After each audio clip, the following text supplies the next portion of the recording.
상담을 하다 보면 어린 시절 부모님과의 관계가 20살, 30살, 40살이 된 지금까지도 내 인생의 발목을 잡고 있다고 하시는 분들이 많아요. 그 상처를 치유하고 관계를 회복해 보려고 대화를 시도하기도 하는데 대화할수록 상처만 깊어지고 심지어 같은 공간에 있는 것만으로도 숨이 막힌다고 하시는 분들도 있습니다. 그렇게 연을 끊은 분들도 있고요. 안타까운 사연들이죠. 오늘 영상에서는 어린 시절에 상처를 주는 것뿐만이 아니라 그 영향으로 성인이 되어서까지 자식의 인생을 불행하게 만드는 부모의 11가지 유형에 대해 이야기를 해보겠습니다. 이 이야기를 드리는 저는 당신의 심리치료사 김든든입니다. 11가지 유형을 본격적으로 알아보기 전에 먼저 주의사항을 좀 말씀드려야 될 것 같아요. 먼저 자식분들한테 말씀을 드릴게요. 이 영상은 부모를 비난하려고 만든 영상은 아니에요. 물론 부모가 자식한테 큰 잘못을 한 경우들도 많죠. 의도적으로 학대나 방임을 한 경우도 많고요. 그런 경우에 먼저는 부모와 심리적인 거리를 두는 게 필요하겠죠. 그리고 상처를 받았던 나의 마음을 위로하고 애도하기 위해서 무엇이 잘못되었는지 선명하게 보고 인정하는 것은 필요합니다.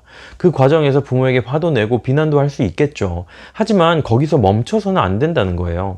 비난한다고 해서 상처가 다 해결되는 건 아니거든요. 비난, 그리고 분노의 표출, 이런 것들이 어떤 시기에 필요하겠지만 결국 그 단계를 넘어서 상처받은 내면의 나를 치유하는 곳까지 꼭 가시면 좋겠다는 말씀을 드리고 싶어요. 결국 그 단계를 넘어서 상처받은 내면의 나를 치유하는 곳까지 꼭 가시면 좋겠다는 말씀을 드리고 싶어요. 그 과정에서 이 영상은 어떤 도움이 되냐? 내 마음이 왜 이럴까? 라는 생각이 드는데 그 해답을 모를 때가 있어요. 내 마음이 항상 공허하고 또는 불안하고 그렇게 하고 싶지 않은데 화가 막 치솟고, 그런데 그 원인을 모르겠을 때가 있어요. 원인을 모르겠으면 자연스럽게 나 자신을 비난하게 되죠. 왜 그렇게 애처럼 구니? 의지가 왜 이렇게 약하니? 정신 차려 라고 나 자신에게 말을 하는 거죠. 근데 한번 생각해 보자는 거예요. 내 어린 시절에 지금 이 영상에서 말씀드리는 관계를 부모와 맺어왔다면 그게 원인일 수 있다는 거예요. 내가 성격이 나빠서가 아니라요. 시간이 이렇게 많이 지났는데도요, 벌써 몇십 년이 지난 일이 영향을 준다는 게 말이 돼요? 네, 말이 돼요. 어떤 심리적인 충격은 시간이 지난다고 해서 자연스럽게 사라지는 게 아니라고 심리학은 얘기를 하고 있고요. 심지어 한 번의 큰 충격이 아니라 관계에서 반복적으로 겪었던 작은 충격들은 더 강력한 상처와 흔적을 남긴다는 사실을 알려주고 있어요. 그러니까 자기 비난의 감옥에서 벗어나서 같이 해결책을 찾는 첫 단계로 원인을 들여다보자는 겁니다. 부모님들께도 드릴 말씀이 있어요. 이 영상은 부모님들이 자식에게 잘못했다는 걸 드러내고 비난하려는 영상이 아니에요. 의도치 않았을 수 있어요. 심지어 학대나 방임을 의도적으로 했더라도 그 또한 내 윗대로부터 받은 것들 때문일 수 있죠. 물론 그렇다고 해서 뭐 정당화될 수 있는 것은 아니지만요. 이런 나의 모습들, 나의 부분들이 자식에게 상처를 줄 수 있다는 걸 인식하고 그렇게 하지 않으려고 노력하고 사과할 게 있다면 사과하고 그러면서 자식들과의 관계를 개선하실 수 있기를 바라는 마음에서 이 영상을 찍고 있어요. 같이 회복으로 나아가 보자고요. 그럼 본격적으로 자식을 불행하게 만드는 부모 이야기해 보도록 하겠습니다. 첫 번째는 나르시시스트 부모입니다. 일반적인 인간관계에서도 피해야 할 1순위가 바로 나르시시스트들이죠. 그런데 나르시시스트를 부모로 만난다면 어떨까요? 삶이 시작되는 순간부터 세상에 대한 인식이 굉장히 왜곡된 상태에서 자라나게 되겠죠. 나르시시스트 부모들의 가장 안 좋은 점은 뭐냐면 자식을 독립된 한 인격으로 바라보지를 못한다는 거예요. 독립된 인격이 아니면 도대체 뭐냐? 나의 일부 혹은 나를 위해 존재하는 대상으로 여겨요. 그러니 자신의 자존감을 지키는데 아이를 사용하기 위해서 아주 어린 시절부터 가스라이팅을 합니다. 내 마음에 드는 행동, 내 자존감을 높여주는 행동을 하면 칭찬을 하고 그게 아니라면 벌을 줍니다. 예를 들어 아이가 학교에서 실수로 물건을 깼다고 생각해봐요. 보통의 부모라면 너가 물건을 깬 그 행동은 다른 사람에게 피해를 주는 일이니까 다음부터는 조심해야 돼. 이런 식으로 훈육을 할 거예요. 그런데 나르시시스트 부모라면 너 때문에 내가 창피해서 못 살겠다 라는 식으로 말하면서 아이의 행동을 통해 내 자존감이 깎인 거에 대해서 아이를 비난합니다. 그리고 이 부모들은 아이를 훈육할 때 아이에게 수치심을 느끼게 해요.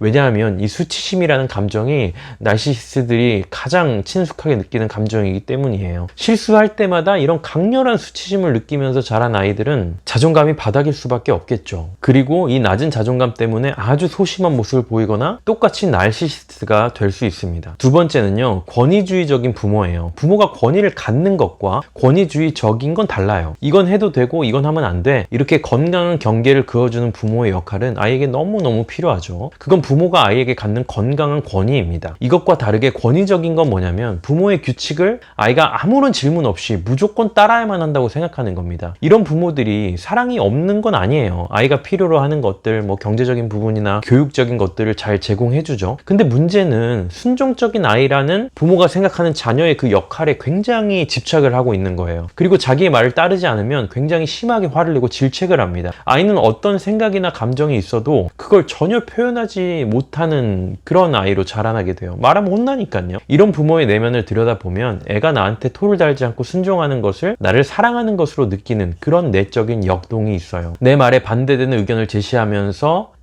내 말에 반대되는 의견을 제시하면 나에게 대든다라는 표현을 쓰는 거고, 마음속에서는 사랑받지 못한다고 느끼고 있는 거죠. 특별히 문제가 되는 두 가지 상황이 있는데요. 어떨 때냐면요, 이 권위적인 부모가 문제가 되는 경우, 부모 세대의 문화와 아이 세대의 문화가 다를 때 문제가 생깁니다. 지금 너무 빨리 바뀌는 시대에 살고 있잖아요. 근데 부모 세대의 문화를 강요를 만약에 하게 되면은 이 아이의 세대의 상황과는 맞지 않으니까 문제가 될 수 있죠. 또 하나는 뭐냐면 부모의 기질과 아이의 기질이 다를 때예요. 그러면 부모는 자신의 경험이나 가치관이 아니고 아이가 뭘 느끼는지 아이로부터 정보를 많이 얻어야만 아이를 잘 양육할 수가 있겠죠. 이 아이가 나와는 다르게 뭘 느끼고 뭘 원하는지 아이한테 들어야 된다고요. 근데 그게 깡그리 무시기가 되는 거죠. 그런 아이는 자신의 감정과 생각, 욕구 이런 것들을 존중받지 못한 상태로 자라나기 때문에 문제가 됩니다. 세 번째는요, 모든 걸 받아주고 오냐오냐 하는 부모입니다. 권위적인 부모와 아주 반대 방향에 있는 분들이죠. 이게 지금 사회적인 흐름이기도 한 것 같아요. 왜 이게 사회적인 흐름이냐면 지금 30, 40대 부모가 된 분들은 권위적인 부모 밑에서 자란 경우가 많거든요. 그리고 그 이상의 부모들은 훨씬 더 권위적일 수 있고요. 이거에 대한 반발심이 강하기 때문에 나는 우리 부모처럼 애를 안 키울 거야 라는 생각으로 반대로 노력을 하게 되죠. 그런데 그 권위적인 부모에서 벗어나기 위해서 모든 걸 받아주고 오냐오냐 키우는 것은 권위적인 부모만큼이나 해롭고 부모의 역할을 제대로 하지 않고 있는 거예요. 아이에게 이건 안 돼 라고 말하지를 전혀 않는 거죠. 그 순간에는 아이가 좋아하고 아이와의 갈등이 없을 수 있겠죠. 하지만 어린아이가 세상에 대해서 모든 걸 알지 않잖아요. 원하는 대로 아무렇게나 행동한다고 인생이 잘 사라집니까? 그렇지 않죠. 그러니까 부모는 내가 가진 모든 지식과 경험을 동원해서 아이에게 행동의 범위를 제한해 줄 필요가 있어요. 아이의 상태를 세심하게 살피면서 아이가 더 나은 사람이 될 수 있도록 이끌어줘야 될 책임이 부모한테 있는 거예요. 사회에서 한 성인으로, 한 독립된 존재로 잘 살아갈 수 있게 도와주어야 하는 거죠. 그런데 이런 부모들은, 오냐오냐만 하는 부모들은 아이와의 갈등을 피하기 위해 이런 역할을 하지 않는 무책임한 부모라고도 할 수 있는 거예요. 이런 부모의 훈육을 경험해 본 적이 없는 아이들이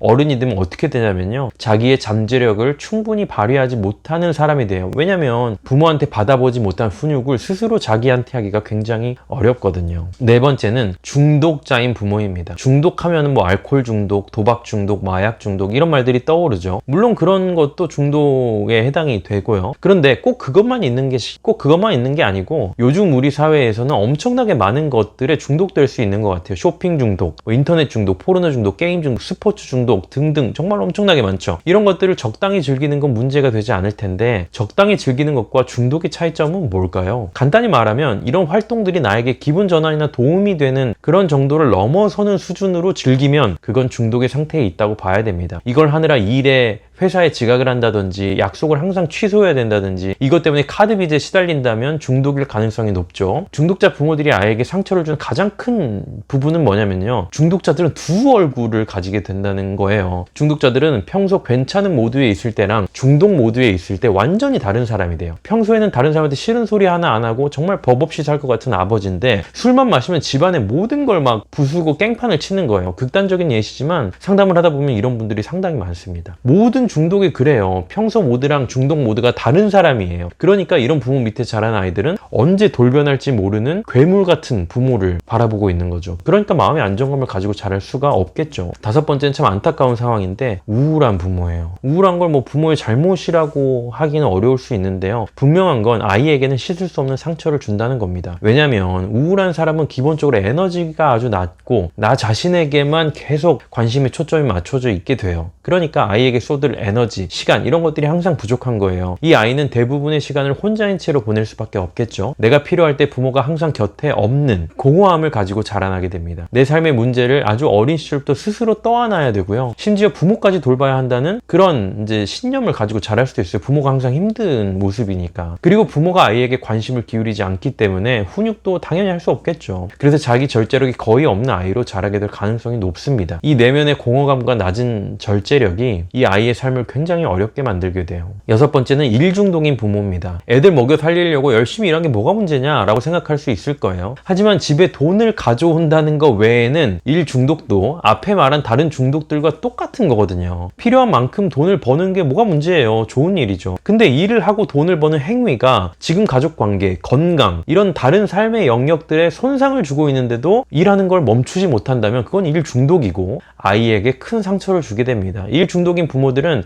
아이에게 어떤 메시지를 주게 되냐면요. 너는 내가 하는 일보다 중요하지 않아 라는 메시지를 주게 돼요. 이걸 꼭 말로 하지 않아도 나랑 항상 시간을 같이 보내주지 않는 아빠의 행동을 보면 그런 무언의 메시지를 받게 되죠. 설상가상으로 이런 부모들은 아이에게 좋은 장난감들을 사주는 걸로, 좀 크고 나면은 좋은 노트북이나 휴대폰 아니면 차를 사주는 거 이런 걸로 보상하려고 할 수가 있어요. 물질적인 걸로. 그런 게 오히려 더 상황을 어렵게 만듭니다. 우리 부모님은 나한테 이렇게 잘해주셨는데 왜 나는 부모님에게 애착을 느끼지 못할까? 왜 나는 부모님이 불편할까? 라는 생각을 하면서 내 마음의 공허감을 들여다보지 못하게 만들죠. 하지만 이런 상황에서 느끼게 되는 정서적 결핍 역시 아이의 삶에 평생 가는 상처가 되는 거예요. 일곱 번째는 돌봐야 하는 다른 가족 구성원이 있는 부모예요. 이게 무슨 말이냐면 아이가 만약에 둘이 있는데 하나가 장애를 가진 경우에요. 정말 너무 안타까운 상황인데 장애가 없는 다른 한 아이는 당연히 소외될 수밖에 없죠. 형, 누나, 동생이 자폐나 지적장애를 가진 경우 혹은 심각한 신체적인 질병을 가진 경우에요. 부모도 물론 장애아를 돌보는 게 너무나 힘든 일이죠. 상담에서 부모님들을 만나기도 하고 장애 형제자매를 가진 분들을 만나기도 하는데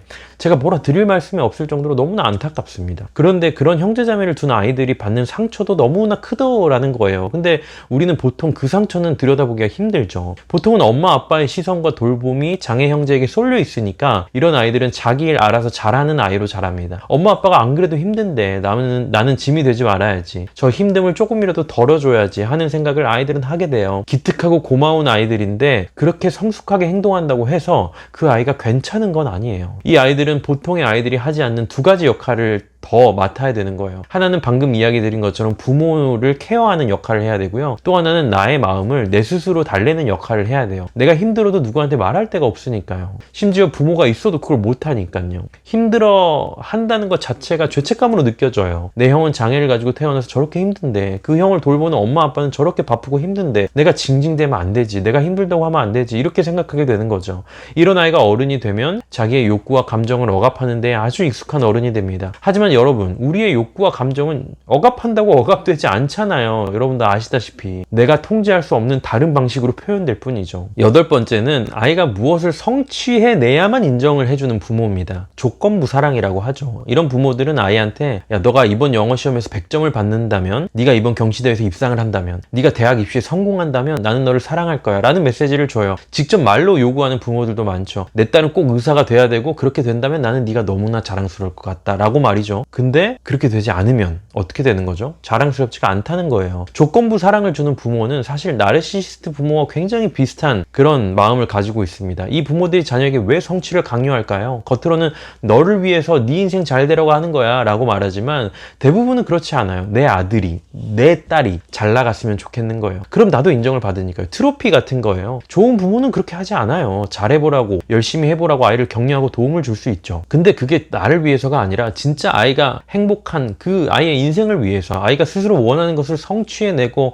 원하는 삶을 사는 걸 돕기 위해서 그런 요구나 이런 것들을 할 수 있는 거예요. 이런 조건부 부모 밑에서 자란 아이들은 평생 내가 뭘 잘해서 인정받아야 된다는 압박을 받으면서 고통을 받고, 인간관계에서 성적이나 뭐 돈으로 사람을 비교하면서 고통을 받고 열등감에 시달리면서 살게 됩니다. 아홉 번째는 소시오패스 부모예요. 이 영상에서 소개하는 가장 극단적인 케이스가 될 것 같아요. 가장 이해하기가 힘든 힘들기도 하고요. 소시오패스들은 정상적인 사람들이 가지고 있는 것들 중에 몇 가지가 없어요. 일단 양심과 죄책감이 없고요. 공감하는 척은 할 수 있지만 공감 능력이 없고요. 감정을 못 느낍니다. 그러니까 상대방의 감정에 대해 배려는커녕 고려도 하지 않죠. 그리고 양심과 죄책감이 없기 때문에 상대에게 이유 없이 의도적으로 상처를 주는 행동을 잘합니다. 그렇게 하고 나서 아무 일도 없었다는 듯이 행동을 해요. 오히려 당한 사람을 가해자로 만들어버리기도 하죠. 만약 이런 부모 밑에서 자란다면 어른이 되었어도 정말 많이 고통스러울 거예요. 하지만 고통에서 벗어난 시작은 내 부모가 소시오패스였다는 걸 아는 거죠. 이런 부모 밑에서 자라는 아이들은 부모의 행동이 이해가 되지 않는데 그래도 내 부모이기 때문에 어떻게든 부모의 이상한 말과 행동을 설명하려고 합니다. 그때 정말 내가 잘못했을 거야. 그런 의도가 아니었을 거야. 우리 아빠도 할아버지한테 학대를 받아서 그랬어. 이런 식으로 이유를 찾는 거죠.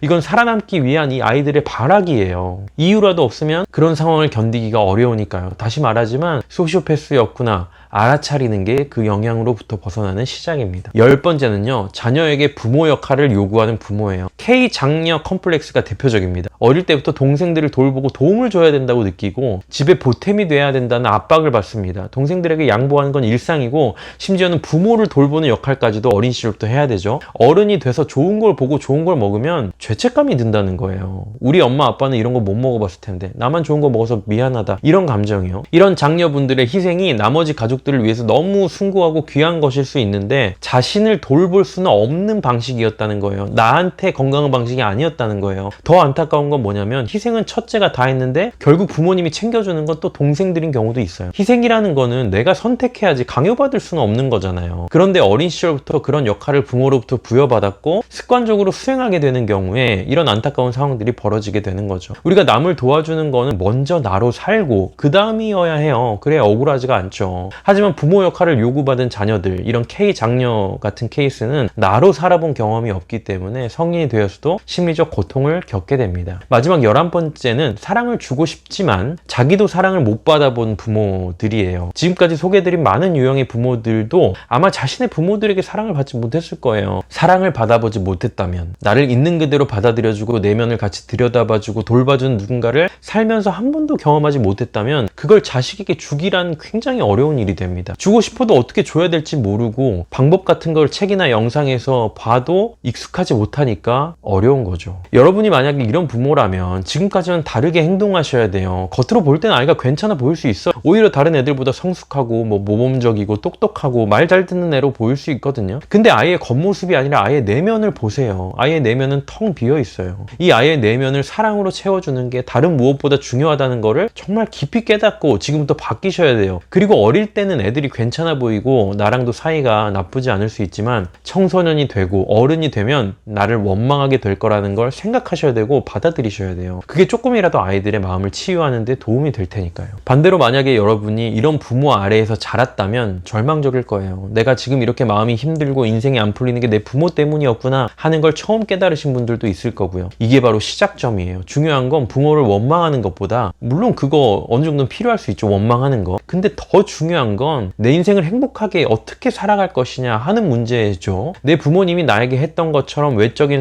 상황만을 바꾸려고 노력한다면 인생은 바뀌기가 어려울 거예요. 부모님이 나에게 해주지 못했던 걸 내가 이제 어떻게든 해야 돼요. 바로 그게 뭐냐면은 내 내면을 들여다보고 나의 감정과 욕구를 알아주고 받아들이고 돌봐주는 일들이죠. 그걸 잘할 수 있는 방법들을 꼭 찾으셔야 할 거예요. 심리치료를 받는 게 필요할 수도 있고요. 내 스스로와 내면의 대화를 많이 하셔야 될 거예요. 어떻게 그렇게 할 수 있는지, 내 내면을 더 단단하게, 내 인생을 더 행복하게 만들 수 있는지에 대한 내용들을 이 영상에서 제가 다 말씀드리기가 시간이 많지 않아서 제 채널에 계속 올리고 있으니까 더 구체적인 내용들을 자세하게 소개해드리는 영상도 이제 앞으로 올릴 테니까 그런 내용들도 참고해 보시면 좋을 것 같아요.